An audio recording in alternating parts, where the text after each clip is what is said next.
Parkinson's law states that your work will always fill up the time that is available. And that also applies to backpacking and the amount of space that you have available. So this is why when we backpack, we typically have smaller packs, because then we won't be packing a lot of extra stuff. But when it comes to car camping and going on long trips in the car, we literally have no idea what we're doing, and we end up filling the entire car up. So hopefully we have enough stuff, because we literally brought the entire house. So off we go on our 737-mile drive from our town all the way over to West Yellowstone. And along the way, we are camping at free campsites in Idaho and in Montana. We are no strangers to how national parks work, so we knew right away that we needed to get up to Mammoth Hot Springs ASAP, because that will be one of the busy spots within the park. Luckily, since we got up super early, we were one of the first ones in the parking lot, but the parking did start to fill up quickly. Now, the last time I was at Mammoth Hot Springs, I was 16 years old, so after about 15 years, it definitely has changed over time. And that is one of the beauties of a place like this, is it's constantly changing. And the geology in the area changes nearly every day.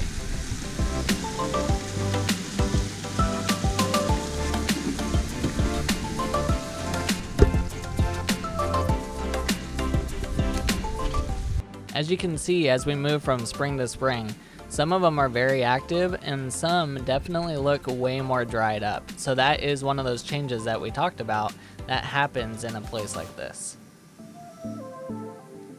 What's really interesting about these hydrothermal areas is that our human bodies can't really withstand these temperatures very well. However, a lot of other animals can walk through these areas and be just fine. Look at this, we have some friends that came to visit. Oh, little baby too. So cute.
Now, our next stop after Mammoth Hot Springs is Lamar Valley.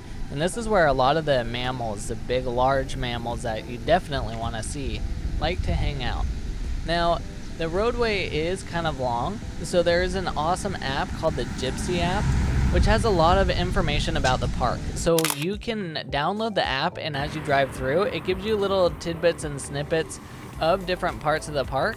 And it also gives you some secret little spots to pull into. So it's definitely worth the money to get that app. One of my favorite memories is when we pulled over on the side of the road just like this, and someone drove by slowly and saw that everyone was parked, and they're like, oh, what animals are we seeing? And I turned around really excitedly because it was my first time seeing bison. I'm like, oh, there's lots of bison in the field. And the guy literally looked at me with a blank stare and was like, just bison. So that became our little saying for the trip, is just bison.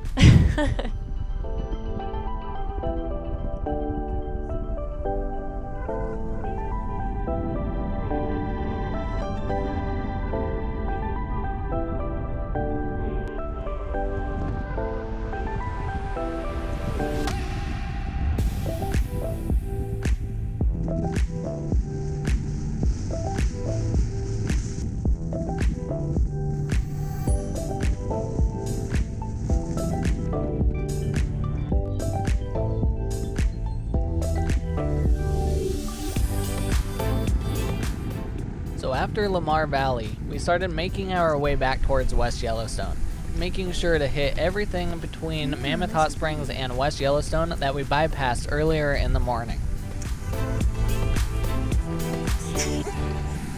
You'll notice some of the springs don't match up. See how it says Clearwater Springs? That's probably the greenest water that we saw the entire trip. So that always makes us laugh when the names don't match. Norris Geyser Basin is absolutely stunning. Definitely take some time out of your day to plan for Norris Basin because it is actually a very large area with a lot to see. So we probably spent about 2 hours here towards the end of the day, and it was still very busy and very difficult to get parking. So this is actually one of those areas you probably want to get to pretty early in the day before the park gets flooded with people.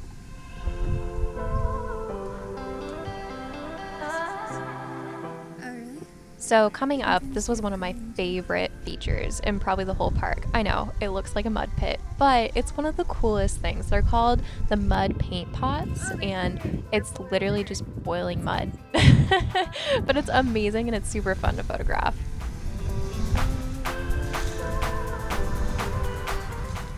As you're watching this video, you're probably noticing just how grand Yellowstone is. Now imagine this is only a part of the park that you've seen so far. In fact, Yellowstone is 3,471 square miles big, which is about 2.222 million acres. That's a lot of land. In fact, that is larger than Delaware and Maryland combined. On top of that, Yellowstone has so many hydrothermal features that there's over 10,000 estimated features in the park. And everywhere you turn, you're seeing smoke coming from something. It's either a spring or a pool of some sort or a geyser. You just never know. So always keep your eye out and see what's around the corner because it's probably something absolutely stunning and beautiful. But it's not just about the hydrothermal features in Yellowstone. It also houses a huge range of animals. In fact, it has the largest concentration of mammal species in the lower 48, which is 67 different mammals that you can go out and see. And on top of that, there's hundreds of different types of birds and all sorts of other animals as well. So if you like wildlife or you are a wildlife photographer, this is one of the best places you can go to see the wildlife. And no, this is not a zoo, which means these animals are actually wild. So please don't try and take home a baby bison or try and pet the bears because bad things will happen. And yes, even if your name is Brian Carroll and you're obsessed with baby animals, you still cannot touch or take them home. Sorry, Brian.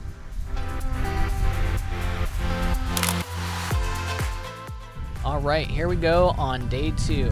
Now day 2, we were shooting out to the Grand Canyon of the Yellowstone, which is a very busy part of the park. So in fact, it was so busy, we didn't really film at all. So here's some photos instead. We literally were just trying to get our elbows in enough to be able to get pictures. So this is another part of the mud pots that I was talking about earlier. And some of these sections are big. Like you can see this pool is a lot larger than the other ones that you've seen.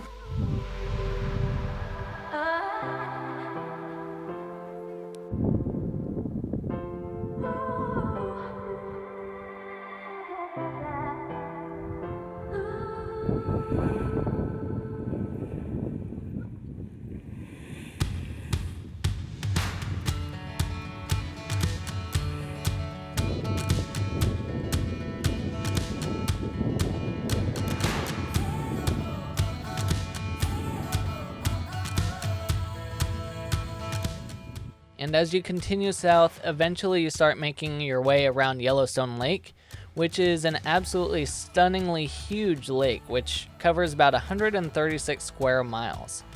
Now, we continued around the lake and started to make our way towards Old Faithful, because we knew, once again, that that is one of the popular features and that it would be very busy over at Old Faithful.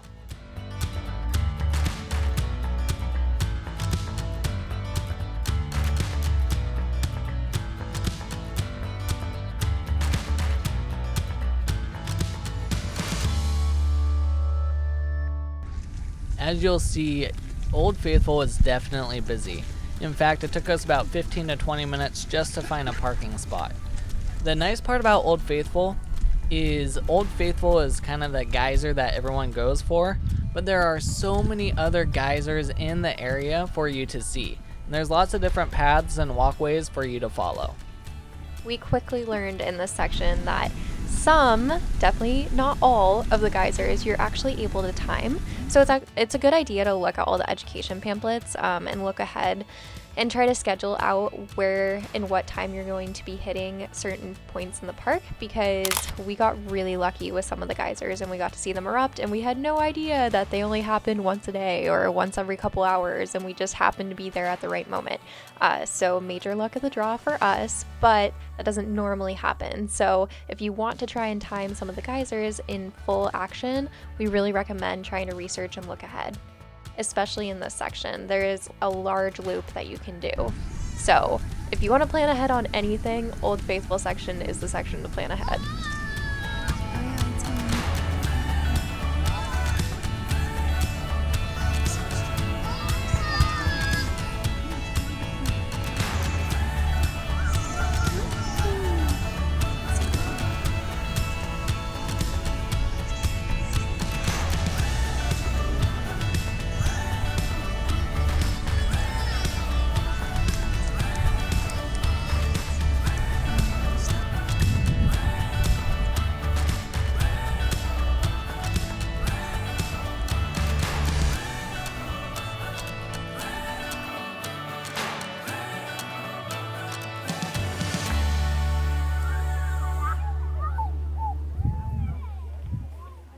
Remember what Sarah was saying about timing geysers perfectly?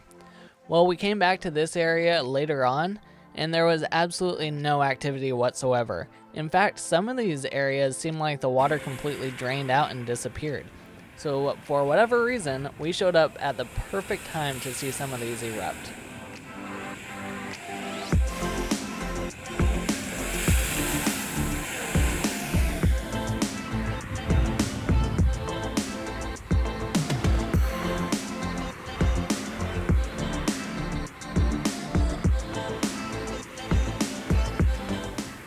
Some of our favorite springs are just this deep blue color, and you can see forever down into these holes.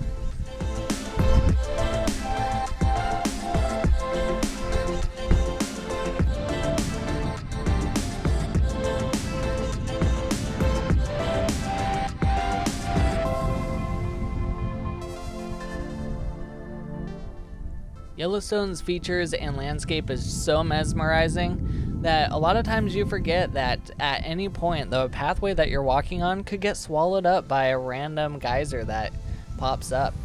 And in fact, Yellowstone is considered a supervolcano, and the last eruption was approximately 70,000 to 630,000 years ago.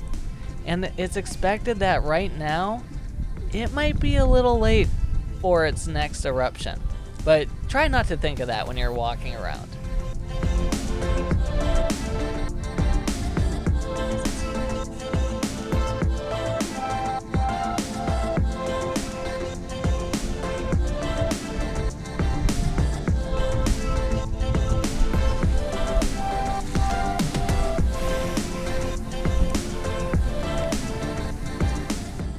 You'll notice that we had some overcast weather, and honestly that was probably the best kind of weather to have while viewing some of these geysers, because when it is blazing hot and you've got the heat of the sun and the heat of the geyser steam blowing back at you, it's not as fun as you would hope it would be. And it really gets hot in Yellowstone, much more so than I was expecting. The elevation is so much higher there, and I quickly got sunburn even if driving in the car, because you do a lot of driving in the park. And I'm going to remember to bring extra sunscreen and extra chapstick and things to protect my face and skin, because the sun is a lot more intense at higher elevations, and I think we forget that a lot of times when traveling. And I'm a fair-skinned, freckled redhead, which means that intensity from the sun is very tough on my skin. So yes, the sunscreen is definitely helpful.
Right here is one of those geysers that can pretty much be timed that it'll go off every 5.5 to 7 hours. It's the Riverside Geyser, and it's literally right on the side of the river.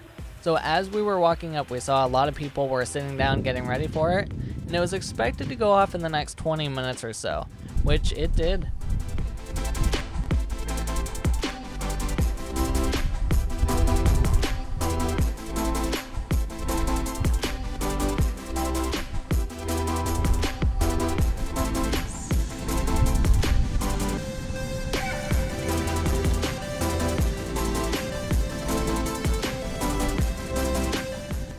This section was really special to Brian and I. We connected with a forest ranger that was there to help educate people, but we also saw an animal, which you'll see here in a couple seconds, and it was right on the side of Yellowstone Lake, so it was just really magical.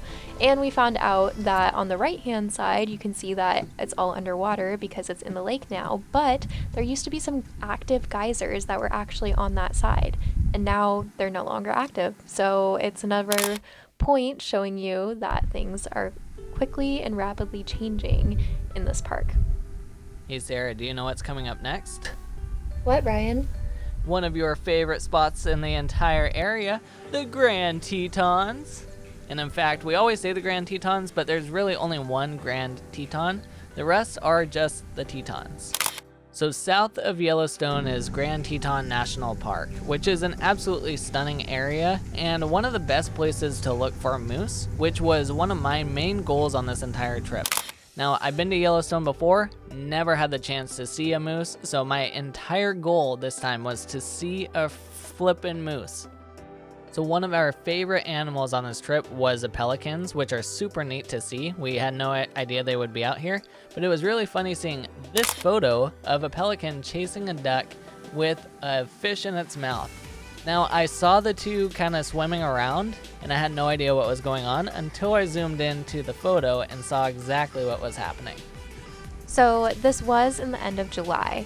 And just because you haven't seen bugs yet in our footage, there was definitely a lot of bugs hanging out at the top of Signal Mountain, but we also saw a lot of other cool creatures that Brian got some really sweet shots of. Now, another really popular lake is Jenny Lake, and again, we were very lucky to find parking for this lake, but if you're warm, or I would say if you're hot, this is definitely worth taking a stop and jumping into the water real quick. Hey Sarah, do you know what I smell? What? I smell moose in the distance. I don't know where they are, but I know they're gotta be around here somewhere. Where are the moose? I haven't seen a moose yet. And there they are. Aw, mama moose and baby moose. Brian was so happy. My entire life purpose on this trip was finished, and at that point we could go home, but there was still just more to see.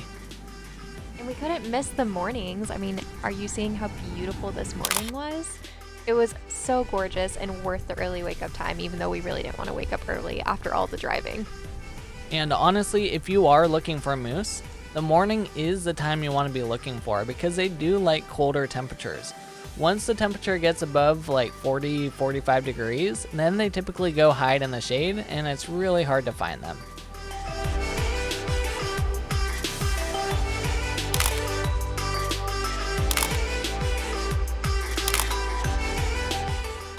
Now I did have a little FOMO because I hadn't seen a bull moose yet, but on our way out of the Grand Teton National Park, we had caught wind that there was a bull moose hiding in the woods over here, so we just had to go check it out. And lucky for us, at the last moment, we found the bull moose. If you zoom in on its rack, it looks like it actually has a tag on it.